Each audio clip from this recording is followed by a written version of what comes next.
సందేశాన్ని ఇవ్వాల్సిందిగా కోరుతున్నాం. జై తెలంగాణ, గట్టిగా చేతులు ఉన్నోళ్ళు జై తెలంగాణ, జై తెలంగాణ. మంచిగా బువ్వాళ్ళకు వచ్చి ఇప్పుడు జై తెలంగాణ అంటే ఏముందని అనుకుంటారు. ఏంది మంచిగా మనకు అన్నం కూడా వచ్చింది. మా అమ్మలందరికీ కూడా మన ఎమ్మెల్యే గారు మంచిగా భోజనం చేసి మన పార్టీ గురించి మంచిగా మాట్లాడుకోరని చెప్పి ఇటువంటి కార్యక్రమం పెట్టిండు. దేశంలో ఎక్కడ కూడా ఇట్లా పార్టీ నాయకులను గుర్తించి కార్యకర్తలను గుర్తించి ఎవరు కూడా ఇట్లా చేయరు. ఈనాటి మన బ్రాహ్మణపల్లిలో బీఆర్ఎస్ పార్టీ ఆత్మీయ సమ్మేళనం ఏర్పాటు చేసినటువంటి మా గ్రామ అధ్యక్షుడు కొంకటి తిరుపతి గారికి, అదేవిధంగా గ్రామ ఎంపీటీసీ మన నిర్మలా శ్రీనివాస్ గారికి, అధికంగా ఈ యొక్క కార్యక్రమానికి ముఖ్య అతిథిగా ఇచ్చేసినటువంటి మా ఆత్మీయ సోదరుడు మా బండ రామూర్తి అన్న గారికి, మా మండల పార్టీ అధ్యక్షుడు మా మార్కు లక్ష్మణ గారికి, రైతు సమన్వయ సమితి అధ్యక్షుడు అనంతరెడ్డి అన్న గారికి, అదేవిధంగా మండల వివిధ శాఖల అధ్యక్షులు అదేవిధంగా గ్రామ శాఖల అధ్యక్షులు వారందరికీ, వారితో పాటు పెద్దపల్లి ముద్దుబిడ్డ పెద్దపల్లి అభివృద్ధి ప్రదాత అయినటువంటి మన మనోరెడ్డి సార్ గారికి 2 సార్లు ఆశీర్వదించి అసెంబ్లీని పంపించినటువంటి మా బ్రాహ్మణపల్లి బీఆర్ఎస్ కార్యకర్తలందరూ కూడా పేరు పెన్న ధన్యవాదాలు తెలియజేస్తున్నాను.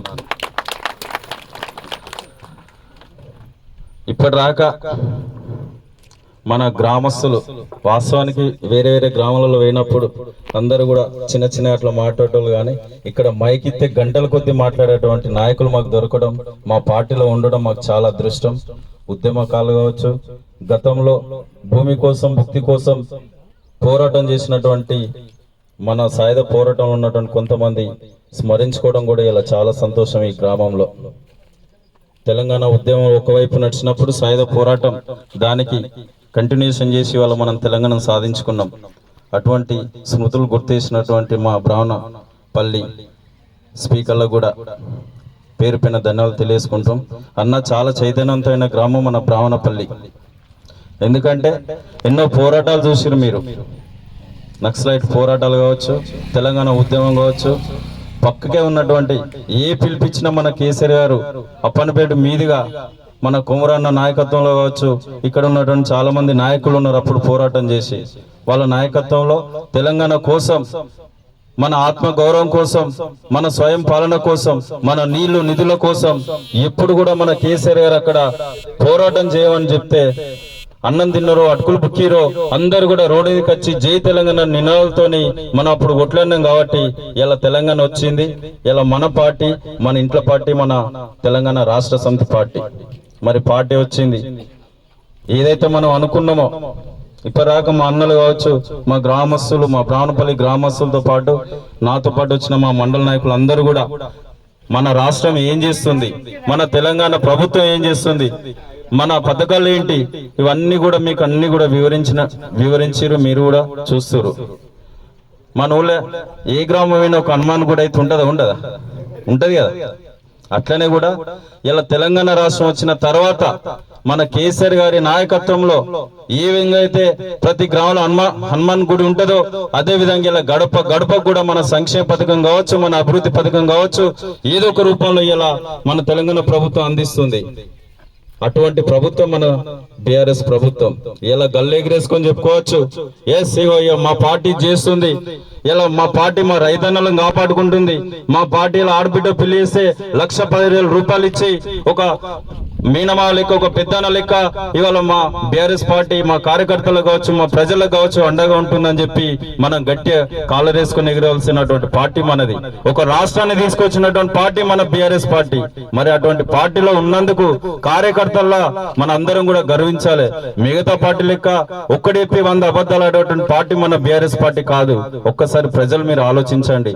గెలిచినటువంటి యొక్క 2 పర్యాయాలు కేవలం 9 సంవత్సరాలలోనే ఎన్ని అభివృద్ధి పనులు చేసుకున్నాం ఒక్కసారి ఇంటికి మీరు ఆలోచించండి. ఈ నెల రాగానే ఇలా సుమారు ఈ బ్రాహ్మణపల్లిలో సుమారు 400 నుంచి 430 పెన్షన్లు వస్తున్నాయి.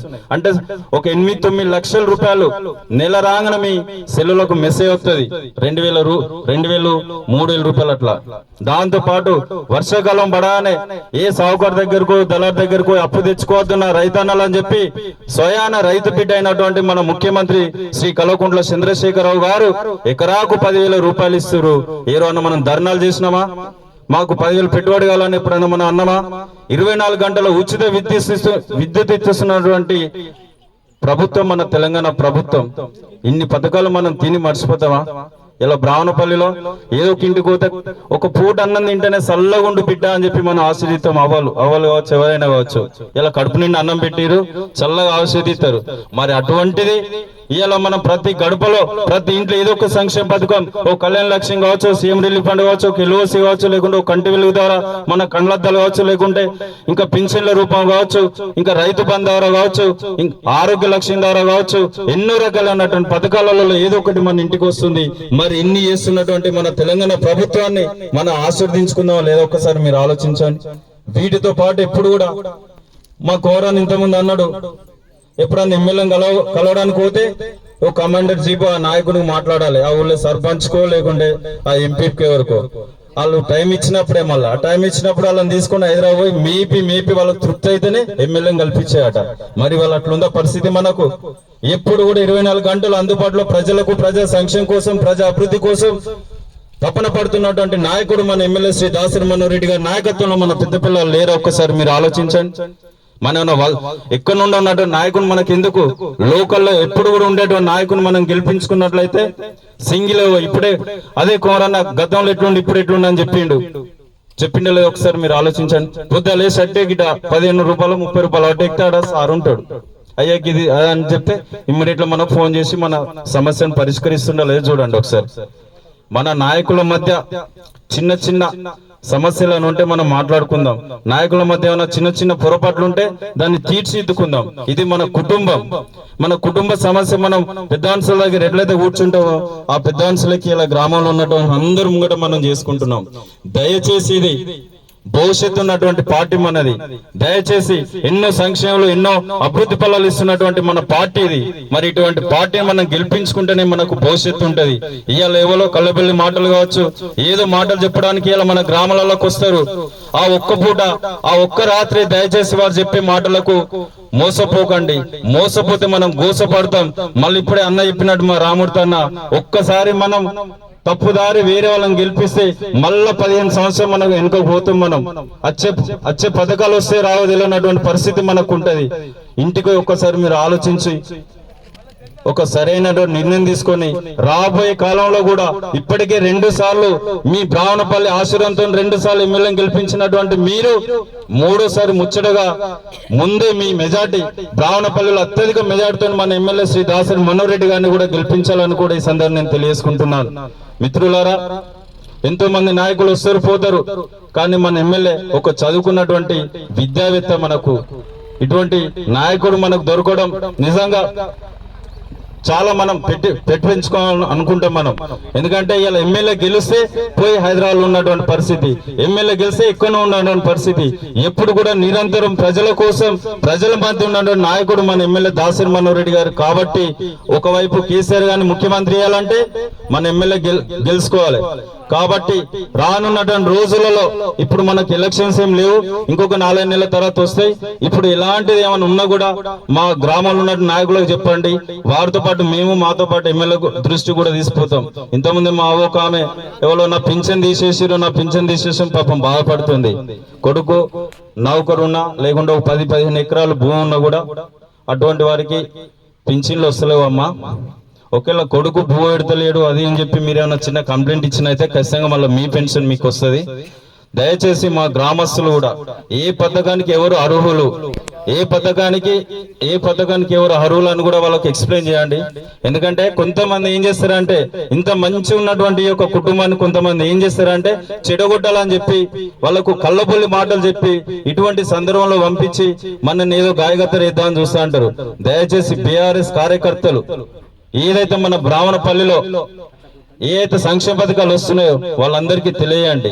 ఎందుకంటే తిని మనకు అలవాటు అయిపోయింది. ఇంకేమైనా కొత్త వస్తాయని ఆలోచనలో మనం ఉన్నాం. గతంలో పట్టించుకున్నటువంటి పాపం లేదు. గతంలో కనీసం కరెంట్ లేనట్టు కాంగ్రెస్ కాలంలో మనం చూసినాం. కాలుపోయే మోటార్లు పేలిపోయి ట్రాన్స్ఫార్మర్లు ఉండే అప్పుడు ఉన్నటువంటి పరిస్థితి. కానీ ఇప్పుడు అటువంటి పరిస్థితి లేదవ్వా. ఇలా మంచిగా బతుకుతాను మనం. కరోనా టైంలో కూడా ఇక్కడ మా రాగినీరు హాస్పిటల్లో కూడా మన కరోనా టెస్టులు ఉచితంగా చేసి ఒక్కొక్కరు లక్షలు పెట్టుకున్నారు. కానీ మనకు ఉచితంగా మన రాగినీరు హాస్పిటల్ మీ అందరికీ కరోనా సమయంలో కూడా ఉచితంగా మందులు ఇచ్చినాం, ఉచితంగా చేసినాం. మీ ఇంటికి ఒక డాక్టర్ని పంపినాం లేదా ఒక్కసారి మీరు ఆలోచించండి. అంటే కడుపులో పెట్టుకున్నటువంటి ప్రభుత్వం మన బీఆర్ఎస్ ప్రభుత్వం. మరి ఇటువంటి ప్రభుత్వాన్ని ముచ్చటగా మూడోసారి ముఖ్యమంత్రి మన కేసీఆర్ గారిని చేయాలంటే మనం ఇక్కడ మన మనోరెడ్డి సార్ని కూడా గెలిపించుకోవాలి. గెలిపిద్దాం లేదా ఒక్కసారి మీరు ఆలోచించండి. గెలిపిద్దామా ఒక్కసారి గట్టిగా. దాసరి మనోరెడ్డి గారి నాయకత్వం, జై తెలంగాణ. థ్యాంక్ యూ అన్న, ఈ అవకాశం ఇచ్చిన మీ అందరికీ పేరు పైన